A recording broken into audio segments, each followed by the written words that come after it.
Other M issue 13. We start out with some civilians seeing an explosion behind them, and Sonic getting Fiona out of there before a kid asks for his mother. And Sonic looks sad at how he's asking for her to wake up. Sonic is naturally unhappy and is standing there at the site, but Fiona simply tells him they have to go heartlessly because the Legion will be here soon, not understanding his reaction. This isn't just a mark against Fiona though, since all of her friends in this universe are more harsh extremists than the normal heroes and have no qualms whatsoever about hurting civilians. Still, Sonic didn't have any kind of reaction like this all the other times that Bean was targeting civilians, like last issue ago. Not to mention the time he threw a bomb at some people. Then they go into a building and are confronted by the Chaotix. Ray says that any non-echidna who isn't wearing a worker's patch gets shot on sight. Well, that kinda sounds familiar. And Sonic says that he has to get them in their sights first. Sonic runs into traffic with super speed carrying Fiona, explaining that the Chaotix would have to run into traffic to get a shot at them. Ray says that his bike is mimicking Julie's now, and he'll fly after the fast one, and he starts to fly as we get a good look at his overly tall design. Seriously, he's supposed to be a kid and a Mobian, guys. Get it right.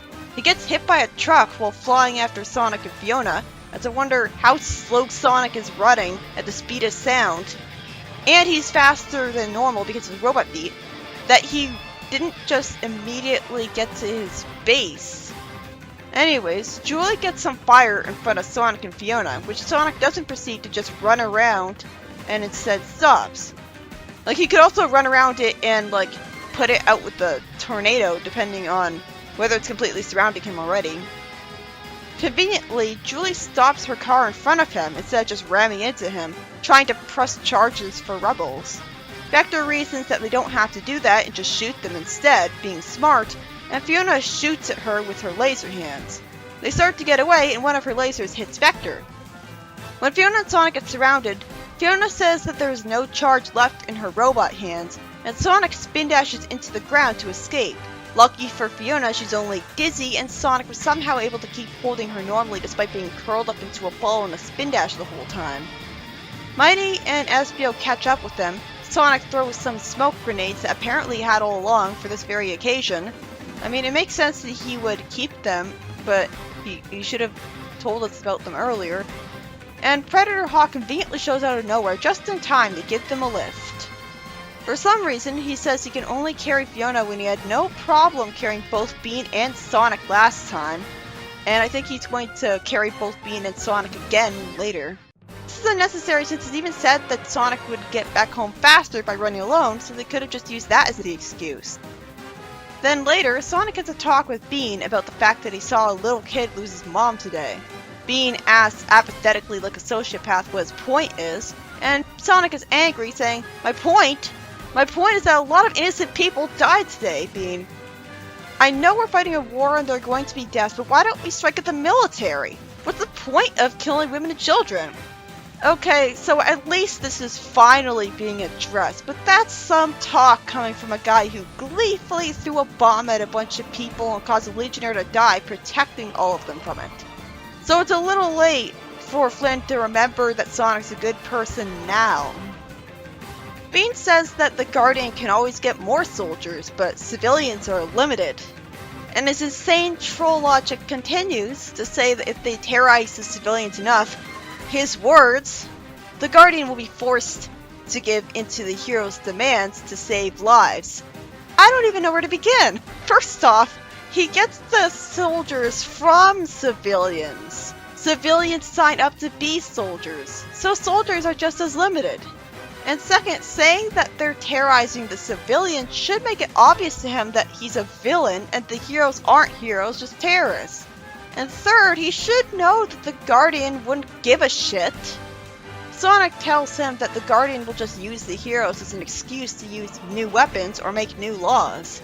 When Sonic the Hedgehog is the wiser, smarter voice of reason to somebody else who's normally a level-headed person, something's hilariously wrong here. And I know, fortunately, I think Flynn wanted us to agree with Sonic here, but still. He tells Bean about the workers patch, which apparently costs a small fortune when it's necessary for the dingoes to work without fear of being lynched. Maybe it's the Guardian's more subtle way of getting non-echidnas out of the city, because only the ones with enough money can afford it, and it's somehow better PR than simply telling them to get out of there. But why would an evil maniac like him bother being subtle instead of just booting them out? If he has such good PR despite the way he treats non-echidnas and the way everyone else treats non-echidnas, because they all support him, you'd think that he would be able to get away with just booting them out, and like that would be a mercy compared to letting them live in a city. So that's probably why he's letting them live in a city, so they can continue to suffer there. But you'd think that they would all just leave the city and live somewhere else. Though maybe this whole world sucks so much that this is the best of the worst and they don't know where else they could go, and maybe they aren't even allowed to leave the city in the first place. Bean insists that they're fighting for the civilians too, when he just said they were terrorizing the civilians, and says things are not going to be pretty for a while. And Sonic responds, especially if we keep blowing up children. Exactly! And why did he have a hyphen before the up? Also, I guess he's just assuming they do that to kids since he never saw that. Like, there's no logical explanation for, like, did Bean have terrible parents? Or, like, is it just him hardening from being a quote-unquote freedom fighter? Because you'd think that he would realize, because he's a hero, but I guess hero is an exaggeration in this universe, considering all the other freedom fighters are kinda not heroes. Sonic stands up to him. Well, I'm not gonna do it anymore. I'm sorry, Bean, but the next time you want to kill civilians, you can get someone else. Again, that's coming from the guy who threw bombs at living beings with a smile. Seriously, it seems like every other issue of the Other M comic, something needlessly dark happens, and that's not me hating on it at all. I actually love this comic, but just kind of weird and unnecessary to me.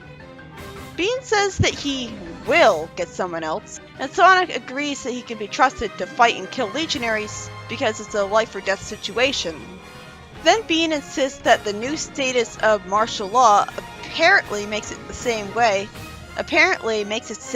with the civilians. For some reason, Sonic is silent and then takes off, slamming the door, instead of just calling him out on his insane troll logic. This issue was by Ian Flynn, and was about Sonic, after causing an explosion in Echidnapolis with Fiona, escaping the Chaotix thanks to the convenient appearance of Predator Hawk and some smoke grenades that he had, and starting to realize his new friends are more extremists for the first time, because of what he witnessed happen to an innocent kid at the start of the issue. Although, you'd think that he would have realized they were extremists second issue, the minute that they tried to get someone to throw a bomb at some living beings, but whatever. Better late than never. Bean looks like a sociopath as he shows no emotion about saying they're terrorizing the civilians, and has the insane troll logic that if they do enough, the Guardian will just give in to the rebellion just like that. At least he's a well-intentioned extremist, but still, I guess all beings have their own traces of insanity. It's just jarring since this Bean looks so well adjusted and he's supposed to be in a hero position. You'd think that he would be above that. And he's not portrayed intentionally. I mean, I guess he's potentially portrayed as wrong here, but he's usually portrayed as a pretty reasonable person. I hated how when Sonic was arguing with Bean, some of Bean's insane logic just makes Sonic leave in a huff, speechless, instead of even trying to call him out on it. Sonic has a really good point. They should just be targeting the military. I assumed that they would from the first issue. There's no reason any of them should be agreeing to causing explosions that could hurt innocent people and being obviously no better than villains. I totally get why the parade would have people cheering against the rebellion now. It's got a lot of moral grayness to the whole thing. That's honestly why I prefer the canon comic where the freedom fighters won't target innocents, even kill legionnaires. Because those freedom fighters actually have moral standards. These freedom fighters are more realistic, and it's kind of bleak. But it's interesting to see that concept actually being used in the Sonic continuity. Like it's a deconstruction of the whole freedom fighters concept.